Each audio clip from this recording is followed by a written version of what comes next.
everybody. Thank you for tuning in and checking us out. It's me, Bill, and I'm here with my best buddy, Scott. How are you doing, buddy? Bill, I'm good. How are you? You know what today is? Today is New Year's Eve. New Year's Eve. The big day. Tomorrow, it's not 2022 anymore. No shit. No. For all of those who don't know what New Year's means, I just explained it to you. So are you doing anything for the holiday? Like, do you treat this as a holiday? No, not really. I find every year, like, I do that obligatory thing where we'll get together. Actually, we're not even getting together this year. It's just the family. We'll stay up late. We'll eat a bunch of, like, appetizer junk food, and we'll watch television. And every year I bitch about how disconnected I am to the current music scene and how this isn't music, and I don't even know who these people are. And then the ball drops, and then we go to bed, and then New Year's Day just feels like a depressing day for me. It's always like, I feel like it's always overcast and gloom and quiet, and it's almost post-apocalyptic because everybody was smashed from the night before. Hungover zombies everywhere. Yes, exactly. But as far as today, the eve, maybe when I was younger, we'd go out and do stuff and drink champagne and stuff. But I don't even like being out till midnight just because you don't know who is on the roads, and it's just not a good place to be. How about you? Yeah, I'm dreading tonight. So Amy, my wife, is having some people over. People you know. I'm surprised you're not coming, but you have your own family things. You would normally be invited, I'm sure, to what she's throwing. And I'm like thinking, I'm the ex-rock star. I used to love to keep us out late and get drunk and have more and more. And that's just not me anymore. So when I think about New Year's Eve and I'm thinking about tonight, I'm like, I don't want to wake up with a hangover. Like, all I'm thinking about is how am I going to be able to enjoy all these drunk people without being drunk myself? Because I'm just not the guy I used to be. So the other crazy thing about New Year's Day that is probably only very regional in our area, I don't like the Mummers. The Mummers Day Parade, for those that you don't know, the Mummers Parade in Philadelphia, there's this big parade, goes straight down Broad Street. A bunch of grown-ass people bopping around, dressed in feathers, and it's almost like Mardi Gras a little bit, I guess you could say. It used to be a lot more drunken and obscene, and the later it got, the more drunken it got. But I think they kind of cracked down on it. But it's like this New Year's Day tradition where, like, on the local TV channel for like 12 straight hours, you can watch these people parade up and down the streets. There's string bands, they're playing saxophones and banjos, and I feel like every band and every group in it plays the same 3 songs, and like I just don't get it. It's not my scene.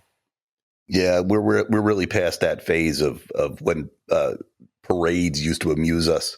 Because you're right, the one that happens in Philly, this Mummers, my sister actually likes to march in that thing. So it starts right on South Street in Philadelphia where my sister lives. And she's like, it's 6 a.m. They're already setting these things up. They're already pissing on my house and, just trashing the place. She's like, it's a disgusting mess. She goes, but I do like to go out. It's, there's a tradition for her. She likes to do it, but you're not wrong. It is supposedly an absolutely disgusting thing behind the scenes. You watch the parade, you're like, this is great. But as soon as the cameras aren't on those people, they're hammered and tearing the city apart, from my understanding. I don't think it's much different than what's happening in New York tonight. What's happening tonight? Well, when they drop the ball in Times Square and people just pissing everywhere, and like they say, behind the scenes there is just as obscene. Oh my God. See, I didn't even think that. I assumed that everybody was civilized. When you said tonight, I'm like, well, he's obviously not talking about the apple dropping in Times Square because nobody would be ugly out there.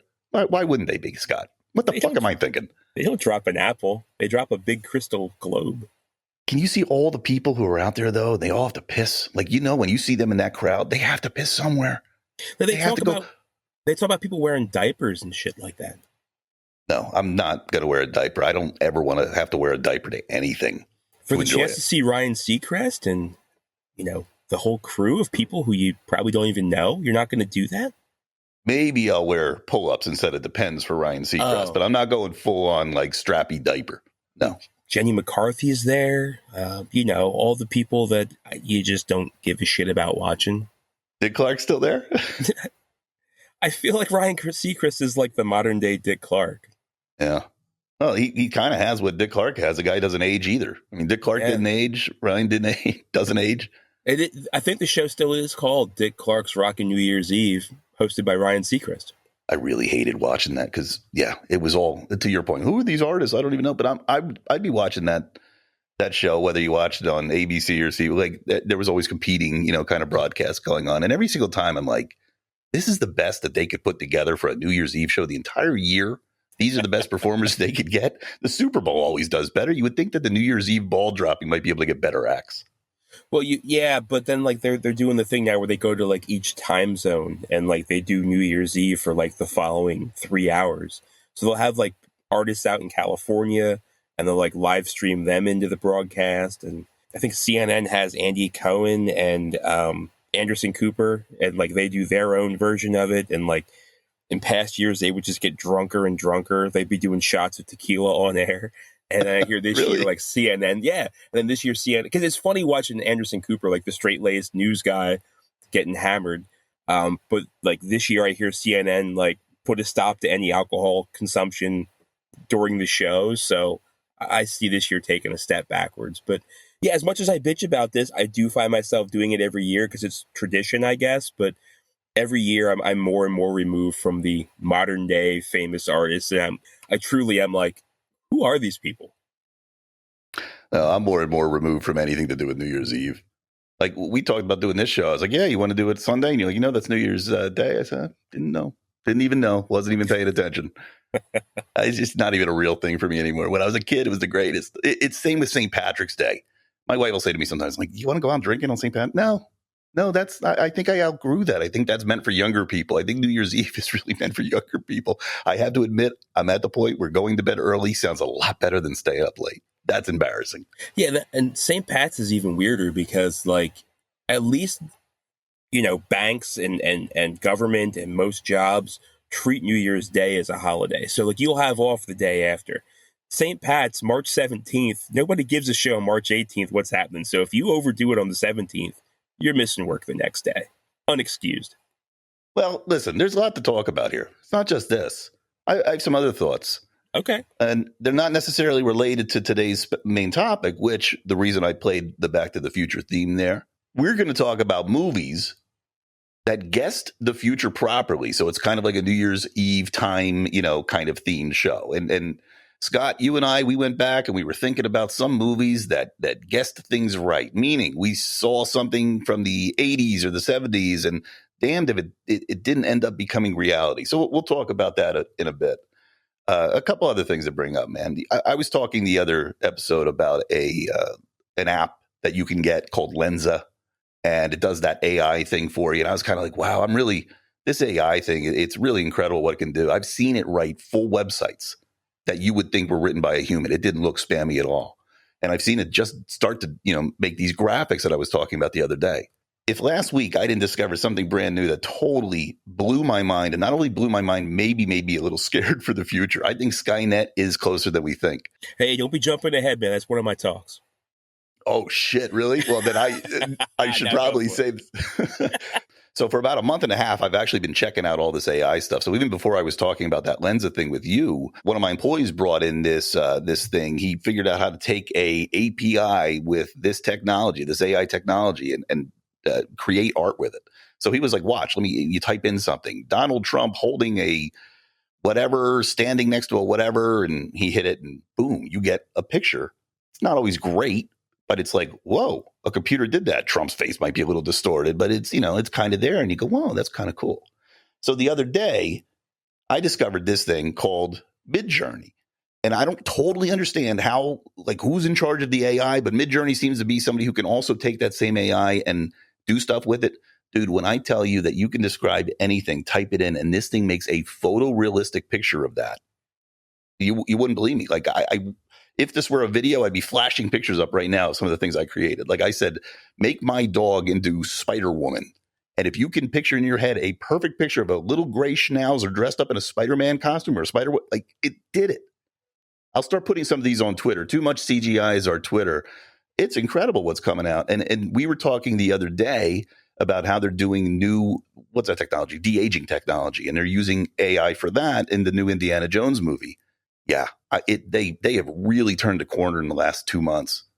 And just wait till what next year looks like with all this AI art being made. It's so good that people are now going, well, is it legit? Is it ethical? Like, is art made by a computer really art? Yeah. I don't know. So here's a quick question for a somewhat techie, but I don't know all the acronyms. What's an API? I'm sorry. Oh, yeah. Before we go down that, Okay. I don't even remember what it stands for, but it's basically like a fire hose of data. So if you wanted to know all the shit that Facebook knew about you, they'd throw it into an API. You would rent or, just use that API to build your own software with Facebook data. All right. I got you. So basically, it's people taking this technology that's emerging and now figuring out how to make it better. And it's just snowballing. So the first thing I think of when you're telling me this is there's already so much distrust and disinformation out there, and people talk about fake news and this and that. Like, this is just going to throw fuel on that fire, because if you can get photorealistic photos of anything, don't believe everything that you see. Yeah, big time. I mean, when I first saw the technology, I've always wanted to write, and I've always wished I could draw so I could make my own comic book. This thing, I could make a legit comic book. I could make every panel just by describing the scene. It's crazy. Yeah. It's crazy. I don't know how I feel about this. Well, Skynet became self-aware in 1997, according to the movie. So maybe we're just realizing it now. You might be right. All right. Well, I won't go into any more of this because I have a feeling, because I'm just fascinated by it. I'm sure I'll be bringing up AI again. So another weird thought I had the other day. This one's a little morbid, I think. Did you see the movie Elvis? I didn't. I saw the previews and stuff. The actor seems like a good dude. I did not watch the movie, though. This is a little bit of a depressing thought, but as I'm watching Elvis, which, by the way, I liked. I'm not really an Elvis fan. I was like, I've seen enough Elvis growing up that I never need to see the guy again. But the movie's really good. It's a Baz Luhrmann movie. He made Moulin Rouge. He's got a very interesting, style. And I went through this movie and I loved it. Loved it. But as I was watching it, I'm thinking, Elvis. They're making an Elvis movie now. My son, who's 18, does he know who Elvis is? And if he doesn't, will his kids know who Elvis is? Probably not. Like, this might be the last Elvis hurrah. We're getting to the point where a lot of these things that we grew up with, if you're 20, you don't even know what it is. I don't know. I feel like everything comes back around again. I really do. Everything? I think so. Here's something to your point. Here's something to go even further down that rabbit hole. I was reading a story the other day that talked about, remember the movie Fight Club? Yeah. Brad Pitt, Edward Norton, and then Helena Bonham Carter played the main female role in that, the lead. Courtney Love was being interviewed, said that she was going to be playing that role.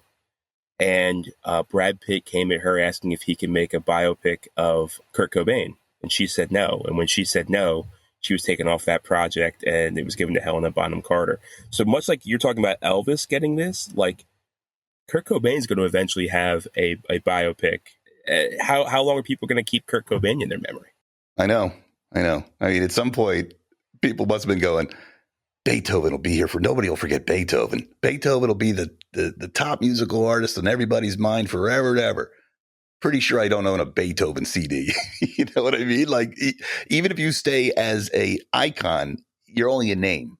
So if some of the young remember Elvis as a name, I know they're not going to know what he did. They're not going to understand the story. They're not going to understand the backstory. They're just not going to know that history. It's just lost to time. Yeah, I don't think they're going to have the background of the cultural significance that Elvis had, but they're going to know he was a singer. I mean, there's people that couldn't tell you, a Beethoven song or a symphony, but they know he was a musician. Like, so there's some history there. It's a weird thought to me, man. Everything's lost to the ages. But I swear it comes back around again. Beethoven, Mozart, I mean, yeah, these guys were, 15th century, but they're still probably 17th century. But they're still very much known as musicians and things like that, even though most people can't tell you what they wrote. Well, by your rules, then the jitterbug's going to come back around, and we're all going to be dressing like flappers. That's the time you could put me on an iceberg and just push me out to sea. I don't need to be around for that return. Jitterbug. Well, Wham brought the yeah, Wham. There you go. But that was an '80s callback to a music style from earlier.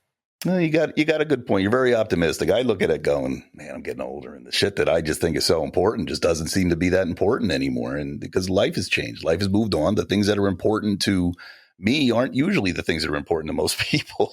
As I'm finding out, it's just like, whoa, that's strange. You know why though? I feel like artists though are like eccentric people. Like, he played some Van Halen last week with David Lee Roth, and like David Lee Roth played I Ain't Got No Body, which was a callback to like, music from 40, 50 years earlier. So like there's always these callbacks to styles and genres, and stuff gets brought back around. And if it does get forgotten, it gets looked at as something new by people that just experience it for the first time. I like your optimism. You're bringing 2023 in the right way. I'm all sad and like people are going to forget Elvis and wah, wah. I have family members that will not let that happen. I have a cousin that was just married by Elvis in Vegas. So like they're huge Elvis fans. So like as long as people like that are around, like Graceland and Memphis are still like, I think it's got to be one of the top 20 tourist destinations in America. So people still know of, again, if not Elvis music, the mythology of Elvis and what he was. I need some stats on that. I need to know if Graceland is really one of the top 20 destinations in America. I know like 4 people that have been there last year alone. And that's just me. Maybe I just know Elvis freaks. I don't know. Yeah. You're seeing the whole world through your lens, through your family. This might be on next week's Fuck Upperies. So we need to know. But you know what? We can talk about last week's Fuck Upperies. I got to apologize to the audience. I'm supposed to be a guy who's done plenty of podcasting. I'm also a guy who records music. I'm a decent audio engineer. I know my shit. But for some reason, I can't get good recordings on this podcast. I just cannot seem to figure it out. So I apologize for, again, another episode with just shitty sound. We have figured it out. It's some mechanical issues that I wasn't aware of that's all sorted. So if I don't sound good, and I'm nervous saying this, Scott, because I'm saying this assuming I sound good. And I know that there's a chance that I could download this after the recording and go, God damn it, the mic was fucked up again. Because in our ears, we sound okay. Yeah. I mean, I know my sound took a backseat because of, like, I definitely have a downgrade because of a faulty wire, which is the most maddening thing. Like, we all try and troubleshoot the software issues, and here it's an actual physical mechanical issue, and like, it was the last thing you check. Yeah, I watch these other podcasters. Like every once in a while, there's one that might be, doing a YouTube show too, and I'm always like, well, what mics are they using? And I see the mics they're using, and they're using, pro sound mics that are going into mixers and then going into preamps or direct ins, and I'm like, we don't need to do that. We have these tools. We use a tool called Zencaster. There's Riverside. There's a couple others that do exactly the same thing. It allows us just to plug in without all that technology, and the software that's built into these platforms takes care of a lot of the stuff that some of those mixers and DI boxes and everything do. But it's still new technology, so they're still a little glitchy. And sometimes you and I are fighting the software to get it to just simply work. It's crazy how early we are into this kind of technology, and we're only going to start sounding better as they get better. Well, as I mentioned on the show before, I'm recording live from my bedroom closet, so I don't have room for a sound mixer or anything else in here. I have room for a TV tray table, my laptop, and a headset. That's all I got. Respect. Look, we all got to make it work. We all got to do what we got to do. We're podcasters podcasting from our house. So yep. And nobody's paying us to do this, putting us in giant recording studios like Jason Bateman and all those other stars that are now podcasting. I wish they'd get the fuck out of it. They got enough fame. Leave this to us little people. Yeah, right. Let it to the layman. I don't recall having any fuck upperies or regrets or apologies from last week. So unless you have more, I think that wraps that segment. No, let's move us into mailbag. So I got a mail from a listener named Steve. Steve, thank you for listening. And thank you for helping add a little bit of context to the Hypno Hustler. Do you remember talking about the Hypno Hustler last week? Yeah, I do. That's how we wrapped up last week's show. Yeah. So what do you remember? I remember we talked about that it sounded like the name of a porno and you were watching some smut and you didn't want to watch the series because you would be embarrassed to tell people you're watching the Hypno Hustler. Oh my God, I almost said Danny Glover. Donald Glover. He is writing and starring in and directing, or what's his roles with it? He seems to be the one leading it. Leading it, okay. But we don't know if it was going to be live action. We didn't know if it was going to be animated. We didn't know what it was going to be at this point. But he's attached to it, and the Hypno Hustler, part of the Spider-Man universe. Yeah. So thanks, Steve, for filling me in. He wrote, listen to your latest episode. The only reason I know who the Hypno Hustler is because I'm going through all the old Spider-Man comics. It was the most dated issue I'd seen. Peter Parker goes to the disco in the late 70s. Hypno Hustler with his backup singers can hypnotize and rob people. This is amazing. Oh, I love it. The character looks to be based on Bootsy Collins. This is what I had pictured. That's what was pictured in my head. Like when you said this, I was like, oh, it's like a mix between Bootsy Collins and Raj from What's Happening Now. It was a one-off character. This movie has to be very tongue-in-cheek. It wasn't even the main Amazing Spider-Man series. It was in the generally cheesier Spectacular Spider-Man series. Oh, yeah, yeah. That's interesting. So, I didn't know that. I remember there was the Amazing Spider-Man and then there was the Spectacular, but I didn't realize that one was cheesier than the other. Now that I think about it, I don't really know what the difference is between those two because I just kind of grew up with both of those titles. Yeah, I feel like they were different storylines. Like it was like tuning into one series versus tuning into another series. Well, that would, yeah. So different writers, I guess, would have different. Because I remember there was one episode of one of the Spectacular Spider-Mans where Spider-Man's fighting a bad guy who could turn into a wall. Like he literally just turns into a brick wall for a quick minute. So if somebody throws a ball at him, he turns into a wall. Ball bounces back, and he's defended, and he's like, I'm the bad guy, and I'm going to run. It's like, come on, man. That's the worst idea for a villain. He turned into a wall. Like, you can't really do a whole lot except to repel a ball. So, like, that kind of stupid shit must have been in Spectacular. Well, that guy could end any car chase scene pretty abruptly. Oh, my God. Yeah, I want to know about him. What would he... I gotta go back and try to find what could the wall do? What could the wall really do to cause any havoc? Was his name The Wall? Yeah, it was The Wall. What I say, he just turns into a wall. Like, literally, it's not like a giant, wall that does anything. It's just a block of wall. A human-sized shaped piece of wall. Yeah, you got it. God, I hope he's in the Hypno Hustler. I want to know his origin story. I want to know, was he like a drywaller by trade who got hit by something, or what happened there? New topic that we got to do. We got to do all the craziest characters from comic books and just why they're stupid, why they're crazy. I know we're going to unearth some really dumb things that seemed like a good idea back in the 50s and 60s. Oh my God. That's great. Well, thank you, Steve. That was very helpful. To your earlier point, though, this was a one-off character in one of the bad Spider-Man books, and they're making a whole movie about him. They really are digging deep. I could see this being tongue-in-cheek. I could see this being an Anchorman comedy style of the Marvel universe, but this can't be taken seriously, right? Yeah, now that Steve said this, now I'm kind of looking forward to the movie because I think it's going to be a tongue-in-cheek kind of production. It has to be. It has to be.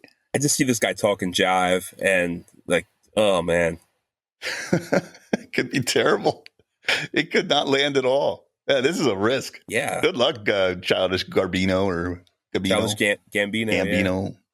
But what do you say we move into our main segment? Why don't we talk a little about movies that guess the future correctly? Okay. I think it's time. Let's dream a little dream of the future, and let's really just learn from the past.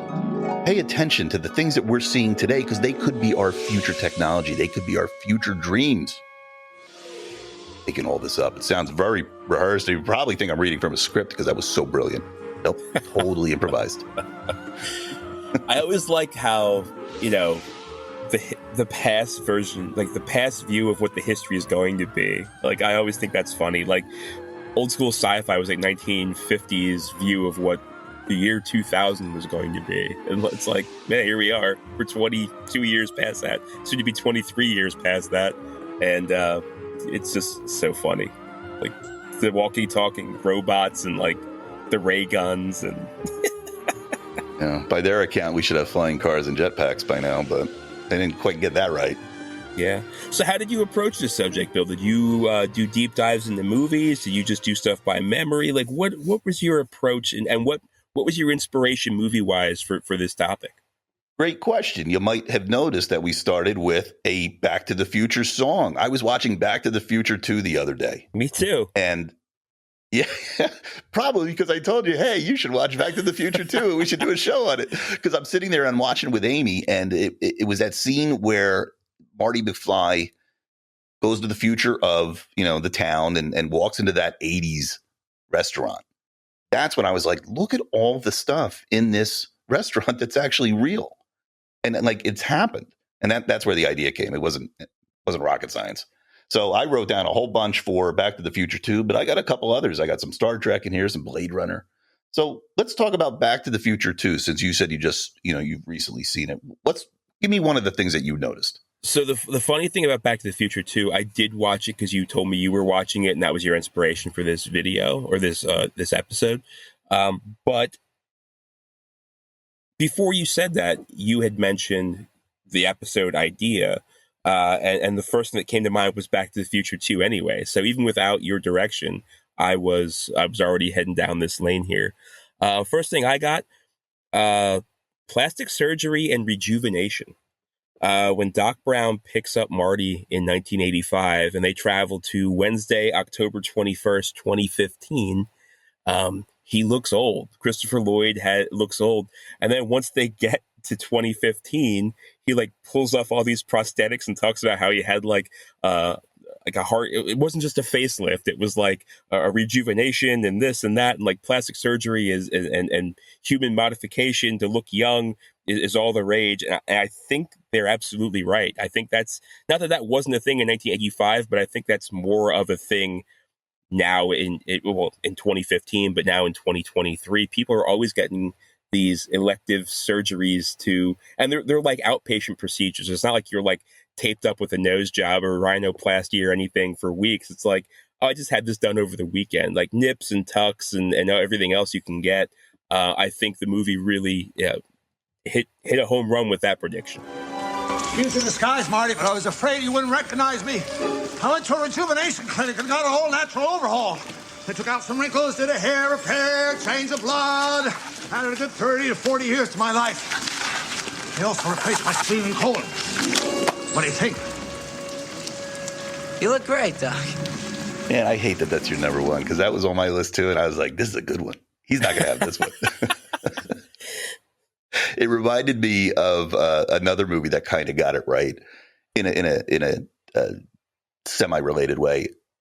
Escape from L.A. Remember we were talking about the Escape from L.A. It's a sequel to Escape from New York. There's a scene there where the plastic surgeons are like really creating these monstrosities of faces. And when you look at what they were creating, and then you look at kind of some of the celebrities who maybe have gotten a little older now with the plastic surgery done in the 80s, they nail it. And I just don't want to be mean and say who some of these people look like that they created in Escape from L.A., but go watch the movie and you'll go, oh my God, that person looks exactly like, and you're right. It does look exactly like that person.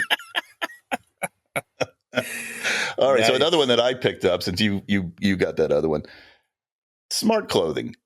Kinda. Like I'm into I'm into anything being smart. I like the idea of smart shoes. I love the Google Lens. It didn't quite take off, but I know that they're going to try that again. Like having, glasses that, can help you do things and be, more productive in life.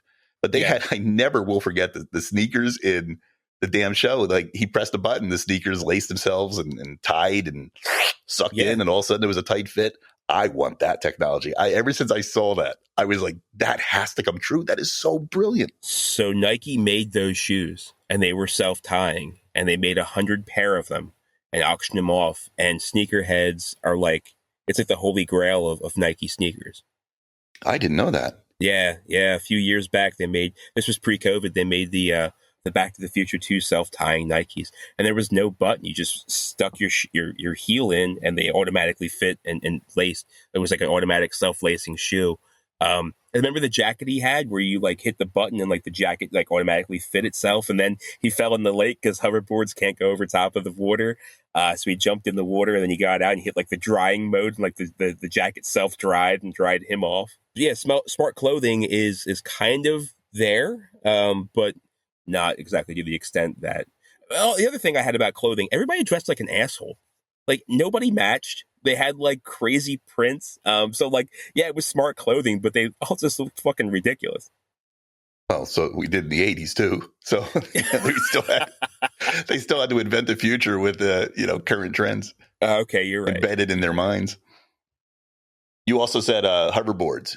I put that on my list. Not that hoverboards have taken over, but they have invented, hoverboards. They have working hoverboards out there. And now I've got to ask the question, if they've made these amazing shoes and they've made these hoverboards that work almost as well as Back to the Future 2, where are they? Why am I not seeing the Target?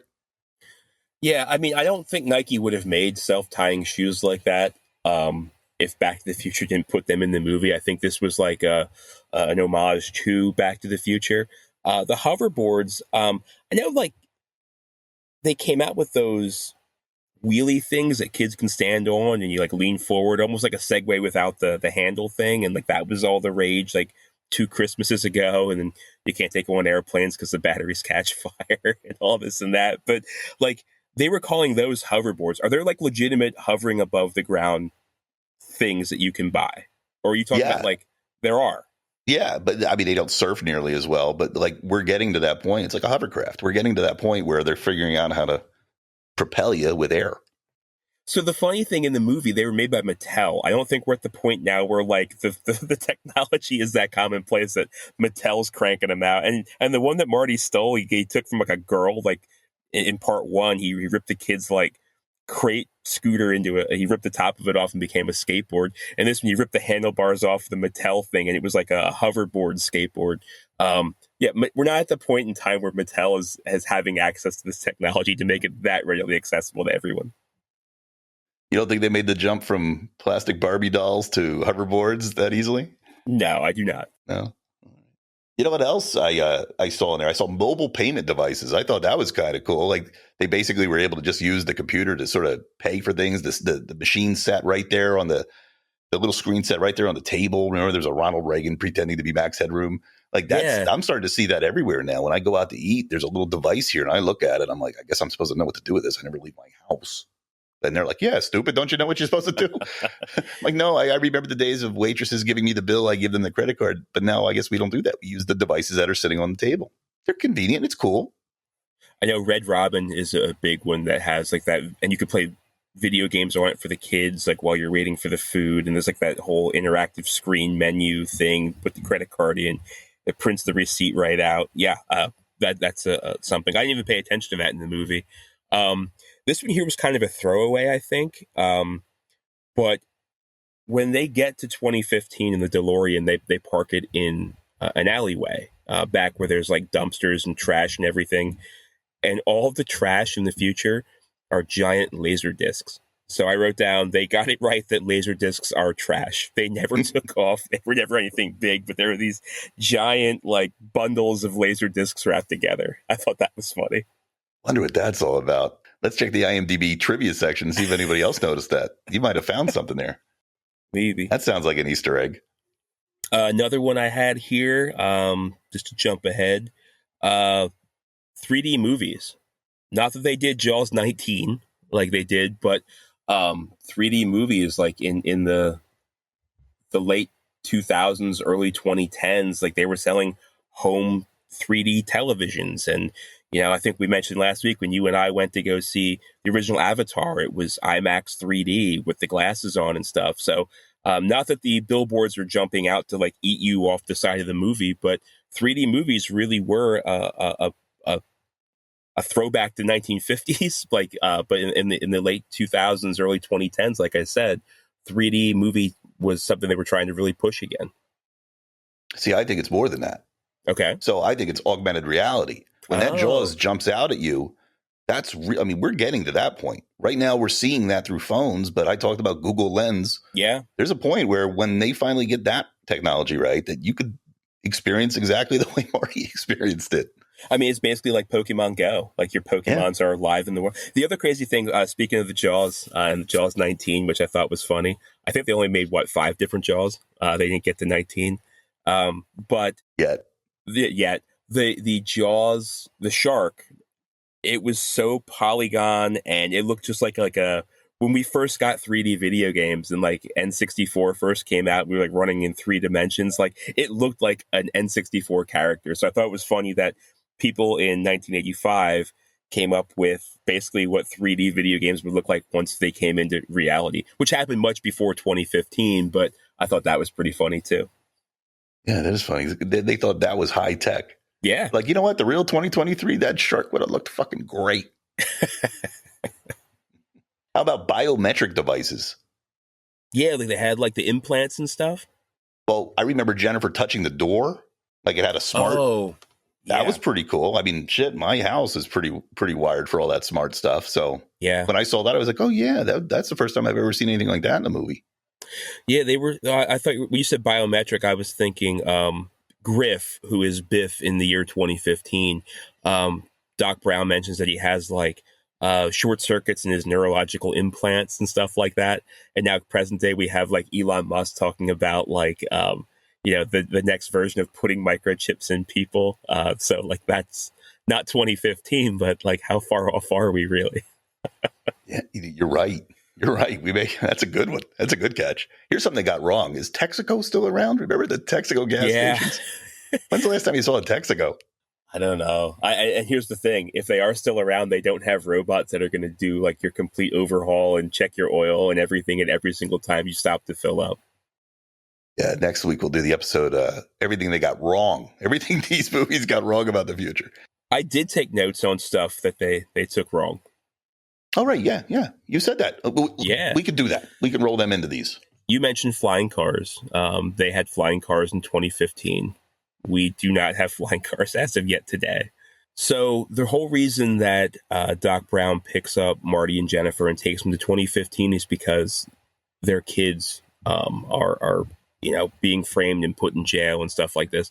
Doc Brown. I think the word was assholes. No. Marty said, do we have what's so important? What, do we become assholes or something? And he's like, no, you're fine, but your kids are I don't know if he said they were assholes, but yeah, maybe. They said that your kids, Marty. Something has to be done about your kids. They said that not a soundbite. That was a real impression. See, I got some skills. They said that, or Doc Brown said that his kid was arrested and within hours was sentenced to 15 years in jail. And he said that it was easy to do because they abolished all lawyers and the legal system is now very swift. I said, yeah, they didn't abolish all lawyers and the legal system is not at all swift. Like you aren't going to see a trial for, probably 2 to 5 years. Yeah, that's, I think about that all the time. Like, weren't we supposed to be, doesn't the Constitution say we have the right to a swift trial, a swift and fair trial? Some of these lawsuits are going on for damn decades at this point. It's like, where's the swiftness? Where's Judge Dredd when you need him? I think, but God damn it, Scott, I think about that all the time. I'm like, what if we had a world with an actual Judge Dredd who made decisions on the fly? It would be impossible because the entire country wouldn't all get behind it. Oh, no. I am the law. Nope. So the Cubs won the World Series in 2015, according to Back to the Future 2. They didn't. The Royals won in 2015. But the Cubs did win the World Series, and they were on like the longest drought of any professional baseball team.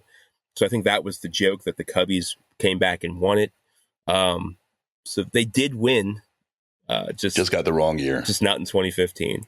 And then I didn't know that they made hoverboards, so I had a minus for that. And then the last thing I have that they didn't get right in Back to the Future, and this is just what I took notes on. There's others I'm sure that slipped through. They had faxes still being like a very big deal. Like when Marty McFly of the future got fired, like the boss hit a button and like 15 pages printed out all across his home because every room has a fax. It's like, you're fired, you're fired, you're fired. Yeah. But in that same scene, they did get video phones right. That's right. I didn't even think of video phones. I mean, even what we're doing right now, the video not that it's an entire wall in your house, but I guess you can have video phone on a television. So maybe it is that way in some people's houses. But with WebEx and Zoom and everything, like a video phone is FaceTime. A video phone is very much in play. Was it as big of a deal? Was it 2015? I don't know, but it is present day. Yeah, that's a great call. I totally missed that. And I'm wondering if I missed that because I'm so used to, doing this kind of conversation now with people. I never use a phone. It's only ever through a Zoom or some sort of apparatus like that. Interesting. That's really all I had with Back to the Future, too. There's some other movies. Do you have more for Back to the Future? Oh, I have one more thing from Back to the Future, and this was a big thing. So in 2015, they turned the courthouse, the one with the clock tower from part one with all that fame. In 2015, it was turned into a shopping mall. Shopping malls are not that big of a deal. It was a very bustling metropolis of a shopping mall. Malls aren't really popular in America anymore. International malls are huge. In the U.S., they are not. That's what they say. But I was driving past a mall the other day, and I was like, man, look at all. It's pretty crowded for me always hearing that malls are dying. But we have a mall in our town that's just dead. It's gone and buried. So yeah, they're dying all over America. Here's the thing, though, Bill, going back to what you were talking about with Elvis, and how I mentioned things keep coming back around. We took my wife and I took the kids to the mall back to do some Christmas shopping just before Christmas.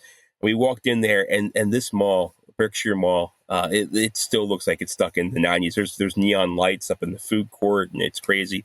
He's like, this place is great. Why don't we come here more often? Like, I want to go to the mall. Like, so like kids who don't know about that, like that was our childhood growing up and our teenage years hanging out at the mall. Kids nowadays have no idea what the mall was because everything's just bought online and delivered to your front door. This was like an amusement park for him. So maybe they'll come back around in future generations, Bill. All right. I'm gonna be hopeful because I would love a life where malls are back and I get to go live out the rest of my years as a 15-year-old kid hanging out at a mall. I'll do that. Hey, everybody's going to get old and move to Florida. Not me. I'm going to move to a mall. So that's all I got for Back to the Future 2. What was some other inspiration you had for movies? Well, the first one that came to me right away is Star Trek. Their little comms. I mean, it was so cutting edge. We take it for granted now, but like, holy shit, they had smartphones back in the day, basically. Yeah, they really did. Back in the fake fictional Star Trek day. And they also have doors that will open for you automatically now. Like, I think when that was written by Gene Roddenberry, I think they would walk up to a door and be like, phew, phew. Like, I don't know if grocery store doors did that back then. Yeah, you're probably right. I think that was like futuristic for them, and like it happened probably not long after. I was trying to think of more from Star Trek, and there's got to be, but I just couldn't put it together. I didn't want to cheat with this either. I didn't want to go online and look because I'm sure there's a gazillion articles out there. There are 20 bazillion things that these movies got right about the future. I wanted to do this just from memory. I didn't cheat. Yeah. Maybe it's called research. I didn't research. I didn't bother. How about another one that popped into my head was Blade Runner. I always loved Blade Runner, that scene when the ship is always flying around. I was always, because I work in advertising and marketing, and even as a kid, I was kind of studying that in college. So seeing those like digital billboards, is something you see every day. And hell, you'll see it on the when the ball drops tonight. You'll see it in Times Square. But that was new. We didn't have that.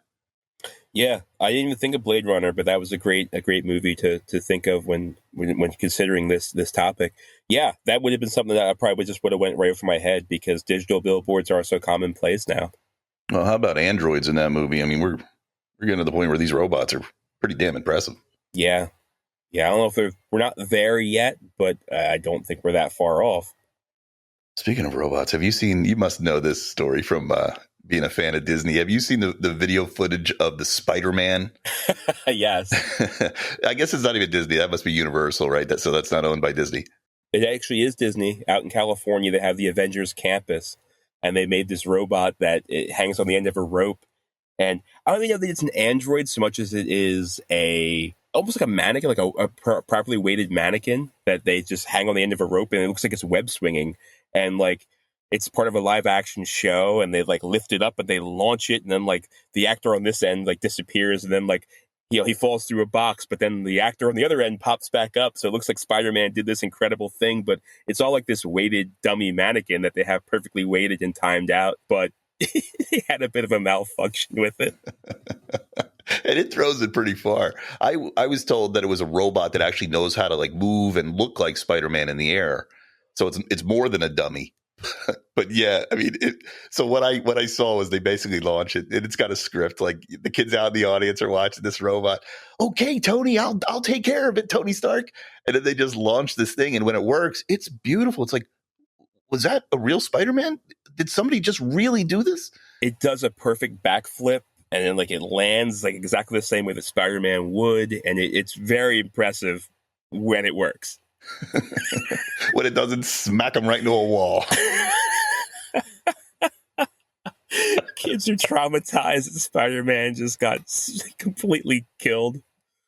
One day that robot, if it is indeed a robot, they'll throw some AI into it. That's gonna be the thing that takes over. That's gonna be the thing that kills humanity. That Spider-Man robot.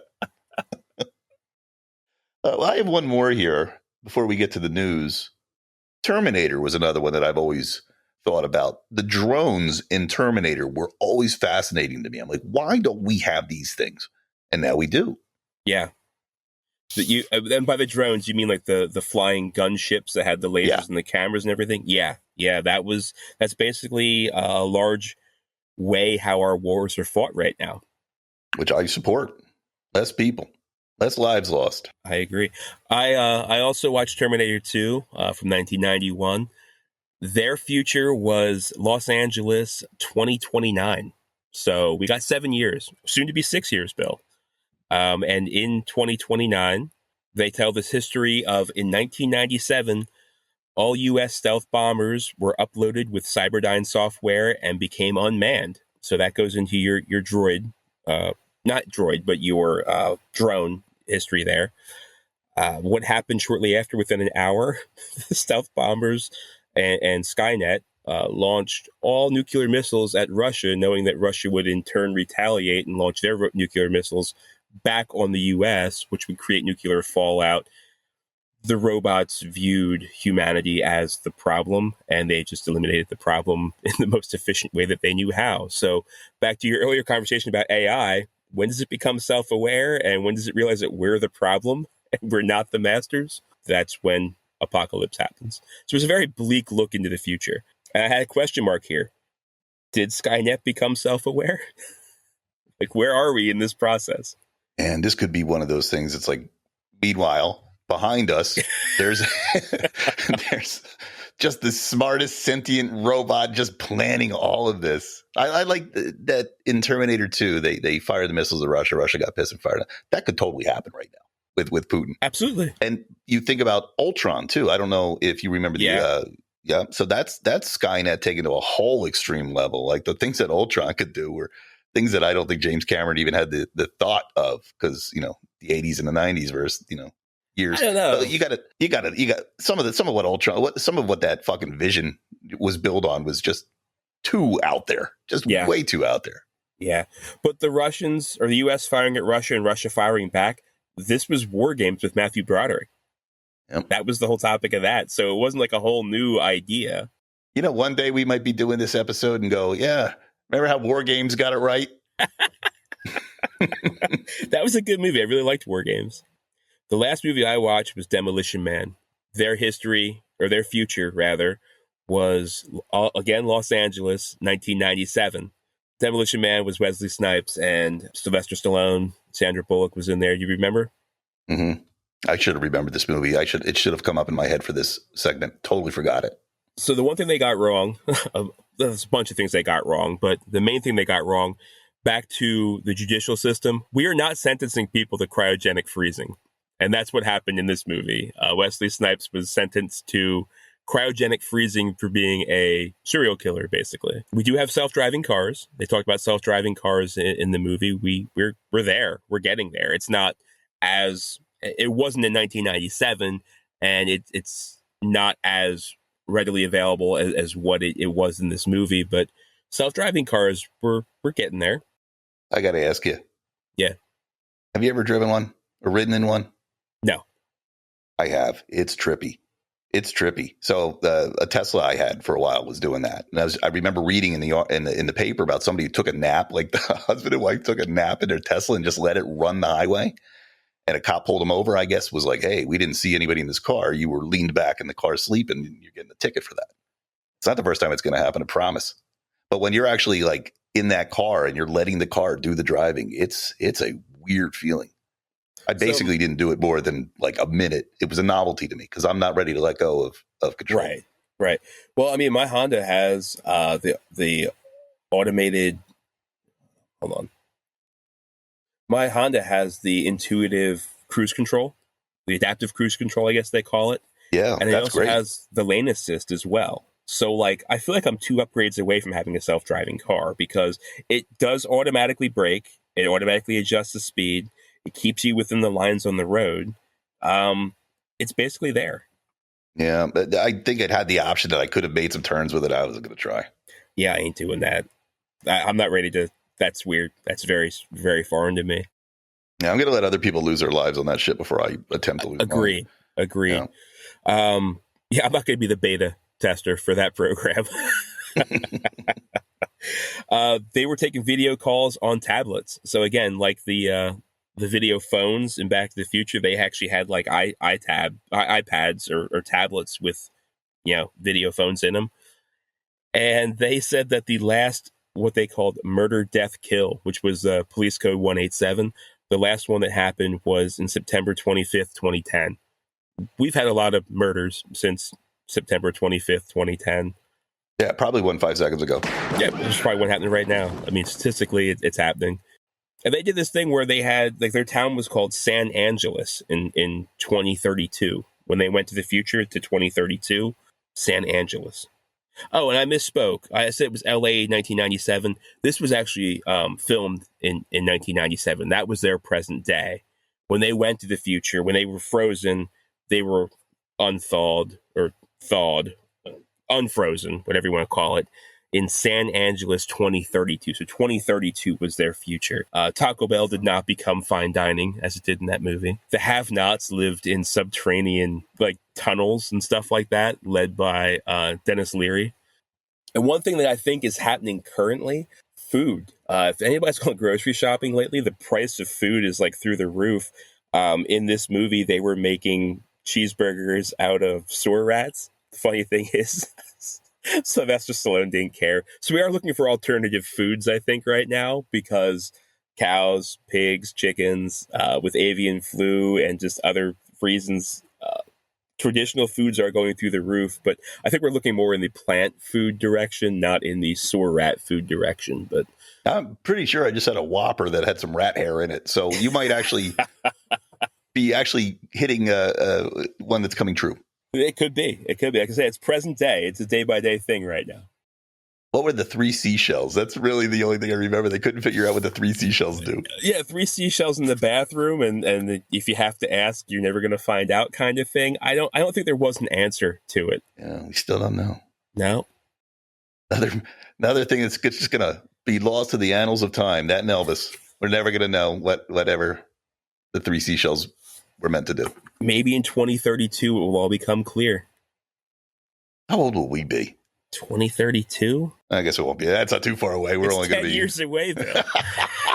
For some reason, that just sounds so damn far away. It does. Like you said, 2032. I'm like, am I going to be alive then? Oh, I hope so. I'm only going to be less than 60. I'll be 52. All right, I'll be 55. I don't know why the hell it's a high number to me. Any high number is scary to me.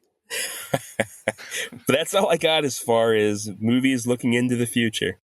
All right. That was good. Not bad. Not bad. Good segment. Let's move into the news. All right. So here's an article that was actually sent by you. Inside the Magic.net, Johnny Depp officially replaced by Dwayne Johnson, meaning in popularity, in the hearts of the fans. That's how I took this article. Yeah. But specifically for Gen Zers. So last week, and the reason I sent this article over was because I thought it really tied back to what we were talking about last week about Black Adam and The Rock. And you thought The Rock was too big and too overexposed. And now we know why. Gen Zers, who they're like going and targeting as a key demographic audience, they love the guy. They love him more than Johnny Depp, which is who was leading this poll in years past. The Rock is now sitting on top of it. Yeah, he really is getting big. And I'm still stuck. Like I was saying last week, it's like I like him, but I only like him for certain things. The guy's unstoppable. I mean, I don't see it ending for this guy. Usually when people have some stumbles in their career, like Ben Affleck, you stop seeing Ben Affleck movies for a while. But every time this guy has a failing movie, it just seems to get him more work. I don't get it. Yeah, I don't know. I shared last week that I do like him. I think he's truly a good guy at heart. I mean, as a person, I think there is a quote in this article. He just seems self-depreciating and just like a humble guy. Regardless of how big he is, he kind of sounds humble. He kind of jokes back to like, you know, I think there's that fanny pack picture of him out there where it's like from the 1990s, and but like he like he's very grateful and it just he seems genuine. Yeah, the tweet that he's responding to says Gen Z loves Minions, horror, and Dwayne the Rock Johnson. I guess there's a study, and he's responding to that. Okay, they love horror. That's something to know. That's good news for you, man. But now their horror is not your horror. Their horror is the murder porn. Yeah, that's where I was going to go. Like I'm seeing horror now, and I'm like, oh, horror now is too murdery and too killery, too tortury rather. My horror was silliness. My horror was dopiness. There's no way a guy could get you from your dreams. It's just not possible. But half the time they're fucking showing horror movies now that are just so realistic. I hate it. Yeah, what was that movie with the clown that you were the horror movie with the clown that just came out? Like part 2 just came out, I think. Yeah, the Terrifier. The Terrifier, yeah. That's it. Yeah, I won't. That. You did like that. I liked it, but there was still too many torture scenes, so I won't go back to Terrifier 2. I'm just too soft. Just too wimpy. Gen Z horror is not Bill's horror. No, I don't know how you guys enjoy watching people die and get killed. I don't know. It's like when they were doing it in Jason movies, you just knew it wasn't real, and it just couldn't be real. But now the shit looks real. You guys love watching real people die on film, even though it's make believe. You love watching movies about real people dying in real ways. That just fucking scares the hell out of me. You know anything about this Babylon movie? I flopped. I know that. So here's what I know about it. This is just personal. I know it's about old Hollywood and like the classic days of Hollywood. I know Brad Pitt, Margot Robbie's in it. I know the trailers were very confusing and disjointed and mismatched. And I understand the reason for that is because that's exactly how the movie was. The movie did flop. Yeah, I see. I think it's supposed to be like an artistic kind of movie. Poor Margot Robbie's got 2 bombs in a row now thanks to this. But Let me read this to you. So it says a 2-hour version of Babylon shot on Damien Chazelle's, I guess that's the director, Damien Chazelle's iPhone exists. Shot on his iPhone. A 2-hour version, because this is like a 3-hour movie. Yeah. And then it says here, Damien Chazelle's Babylon is one of the biggest box office bombs of the year, opening to just $5.3 million over the 4-day Christmas weekend, despite a production budget north of $80 million. Many box office pundits have cited the film's gargantuan 189-minute runtime as a reason. That's a problem. These movies are, for some reason, they think that the longer the movie, the better it'll be. I don't know why in the world they think longer movies are better. People get so bored at long movies. They're in a movie theater. They can't get up and pause it. Yeah, when do you think that change happened? Because I remember back in the 80s, like a movie was 90 minutes. Anything over 90 minutes was like unheard of. Right. Like Braveheart, I think, was like maybe longer. And you knew it. Like it was rare. You knew Braveheart was longer than the usual. I remember like Titanic came out and it was like 2 VHS tapes because it was too long for 1 VHS tape. It was like a double cassette. But that was 97. I feel like Braveheart was before Titanic. I might be wrong about Braveheart, but I think maybe Titanic is the better example. Yeah, it was very rare that when one came out, but now it's just not rare anymore. No. I was watching, God damn it, I was watching something the other day. I don't even remember. I was bored out of my mind. I'm like, I like to finish movies that I start, even if I don't like them. And I look and I go, there's another 2 goddamn hours in this movie. Yeah. I mean, I can't believe that the Marvel movies go 3 hours. Like, that seems way excessive. Yeah, unfortunately, I like everything they do. That's the catch. It's like if you really love it, then I'll watch 5-hour movies. But it's so hard to catch. The Irishman, wasn't that a long movie? I never watched it, but apparently people are like, it was so long, it was so boring. I just could not stay with it. So is that the director's fault for not really having the ability to tell a good story, or do you think the movie studios getting involved, saying you got to make sure all of this is in here? I wonder how that happens. To the point of this guy having a 2-hour version of his movie on his iPhone, knowing that there's probably a tighter edit that could have been done. He wouldn't have bothered making a 2-hour version of a 3-hour movie if it wasn't better. I would feel, though, that usually the studios are the ones wanting them to cut. I mean, if they think that the runtime here is why the budget went so high, Studios want the budget low. So if they want to keep as much on the cutting room floor as what they can. And you know what? They probably also want the movie time low. If your movie is only 2 hours long versus 3 hours, you can probably get more showings in a day. Yeah. None of this makes sense, Scott. I know. I don't understand the movie business. Well, I guess that's why we're not in it. They won't let us in. We don't understand why. I don't know if I want to, man. Bill and Scott, you want to let them into Hollywood? You know, they don't understand the 3 hour movie. Well, they're not one of us. Get them out. This is from Deadline. Gunplay in Avatar, The Way of the Water, cut substantially. James Cameron says he doesn't want to fetishize the gun. I like that statement. I think it's about time. I think Americans have had enough gun movies. I like when there's not just guns. It's part of the thing I like about Marvel. People fight in ways that aren't just shooting guns at each other.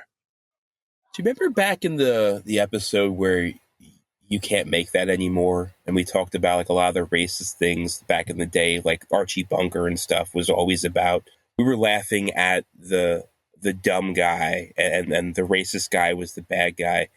I always thought in Avatar, I always viewed it almost like the Ewoks versus the Empire in Return of the Jedi, where like the bad guys were the ones using the guns. Like the Na'vi were using like bow and arrows and like more natural weapons. They weren't reliant on guns or blasters or anything. So I'm surprised that he would have viewed using guns as a fetish, because I viewed it as that was a weapon of the bad guy. When was the first Avatar made? 2010? We didn't have nearly the school shootings we've had, so there's more of, you know, an awareness on guns now, and thinking about, well, could my movie from 2010 have inspired people to be this loose and reckless with guns? You know, if he thinks he is partially to blame, then he's making an edit here on his own kind of work, and I wouldn't mind Hollywood doing that. Yeah, but like the first school shooting that I remember being, you know, big news was Columbine. And that was 97, I believe, 98. So that would have been a good decade before Avatar came out. Yeah, well, I think my point is really, I can use seeing less guns in American movies. I mean, it was for a while there. It was like everything I watched was some sort of gun shootout. I was like, this isn't great entertainment anymore. It's the same fucking trope over and over and over. Yeah, I mean, I feel like we got away from the Westerns and the Dirty Harrys and stuff like that, where it was like such an integral part of the story. But I'm okay with this. Like, I'm for it. I just never viewed Avatar as a movie that had a problem with that. I can't remember. I know the first one had a lot of like ships attacking. I remember that's if that's what he's talking about. And maybe this new one, which I haven't seen, has less of that. I don't remember anybody walking around with pistols and pointing at people and shooting people point blank or anything like that. So maybe. Yeah, I remember the military guys had like exoskeletons they sat inside of with like mini guns like underneath the bottom of it, and like the Na'vi are running around the trees with like bow and arrows and riding dragons, but like they weren't using guns. Like the natives weren't using guns, they were using alternative weapons. But the military, they had all kinds of Gatling guns and things like that, but it was always never like a hand. Well, I guess the main character had a handheld pistol, but it was rarely a handheld pistol. It was always more like ship mounted or armor mounted or something like that. So here's a line from the article, and then we can move on from it. I had a bit of a crisis of faith as we were cutting the movie together, admitted James Cameron of his billion-dollar grossing Avatar, The Way of the Water. It was too violent. I wanted the balance between the beauty, the epiphany, the kind of spiritual aspect of the film with the action, and I felt it had gotten a little too grim. Yeah. Remember how last week I shared about this movie, like one of the nicest reviews I read was that it was like a 3-hour screensaver? James Cameron responded to that. They were like, well, why so long? And he said that he felt that, and this goes back to our last story, a 3-hour movie. He said he feels that people don't take time to let movies be pretty and show the beauty in the cinematography. So it was a conscious decision for him to let this movie go that long. Interesting. Yeah, I love that. This movie is beautiful. If it's a visual, art that he's trying to put out there, okay, movies can be that too. And as you just mentioned, it did break $1 billion. Yeah, I'm going to have to see this thing. Like I told you last episode, I have no interest in, maybe I said it off air, but I have no interest in seeing any more Avatar. The first one was enough. But enough people are talking about this. It might be worth going and plunking a few dollars over to James Cameron there and experiencing this for myself. All right, I got one more quick thing. It's just a trailer. Have you seen the Last of Us trailer? I know The Last of Us is a video game, and I saw parts of the trailer. I didn't sit and watch the whole thing, but I think it popped up when I was on YouTube yesterday or the day before. So I can't talk a whole lot about it, but I did know that it was coming out. Yeah, you and I used to play games together, console games, and then we kind of stopped. I don't really play console games anymore. So I don't know this series. Maybe it's on PC. I don't know. I don't know this series, but I've heard it, and people love it. And I'm watching the trailer, and I'm like, wow, this looks incredible. So it looks like it's some kind of Resident Evil type style. It looks like it's some kind of Walking Dead type style, but it's got Pedro Pascal, and it's got a lot of cool style and a lot of cool characters. So tell me this isn't just a ripoff of Walking Dead.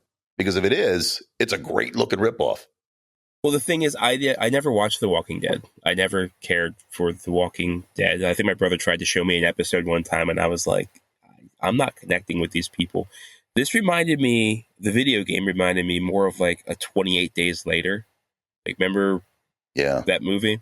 That's what the video game always reminded me of. But I mean, yeah, Resident Evil, Walking Dead, it's the same in that it's a survivalist zombie game or zombie movie in this case. So very similar as far as subject matter, but is it a direct knockoff? I don't know. And you saw the whole trailer? Yeah.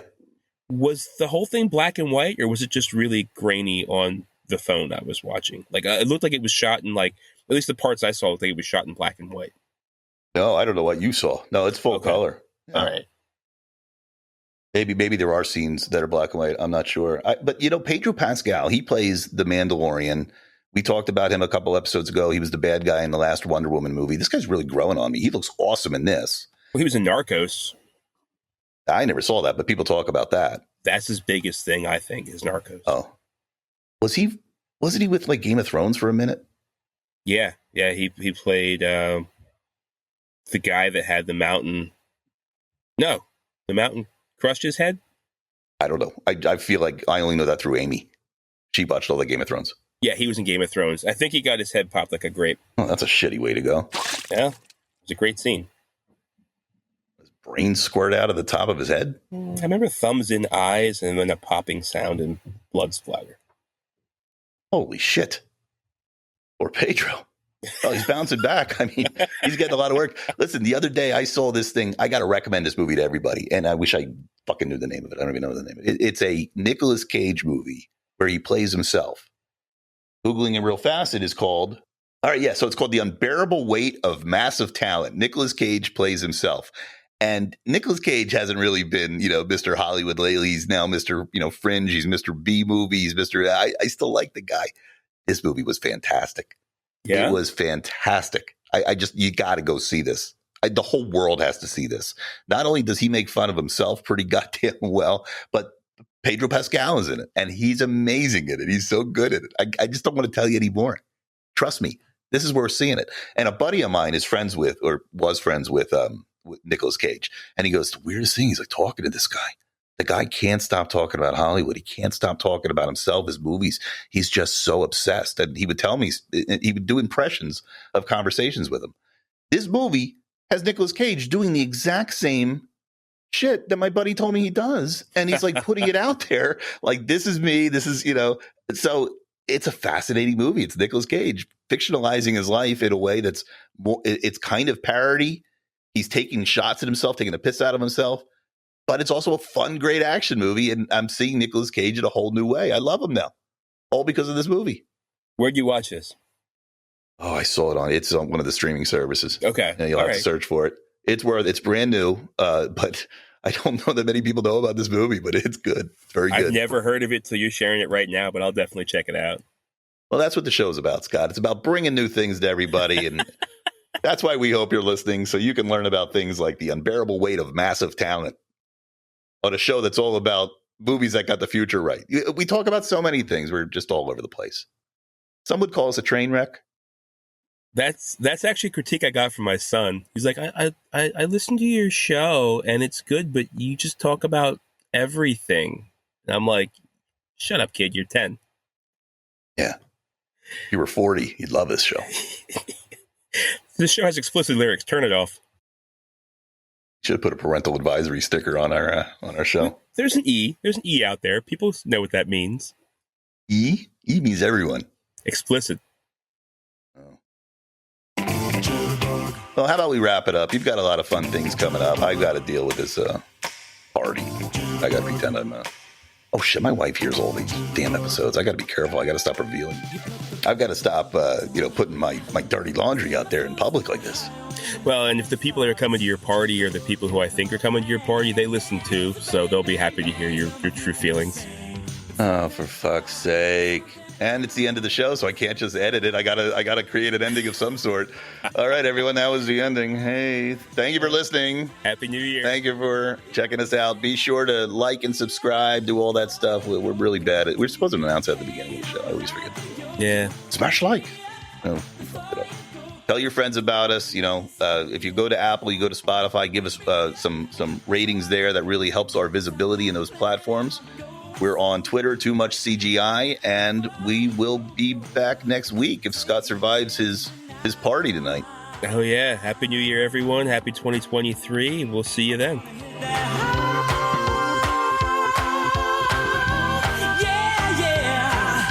The gray skies out of my way. You make the sunshine bright.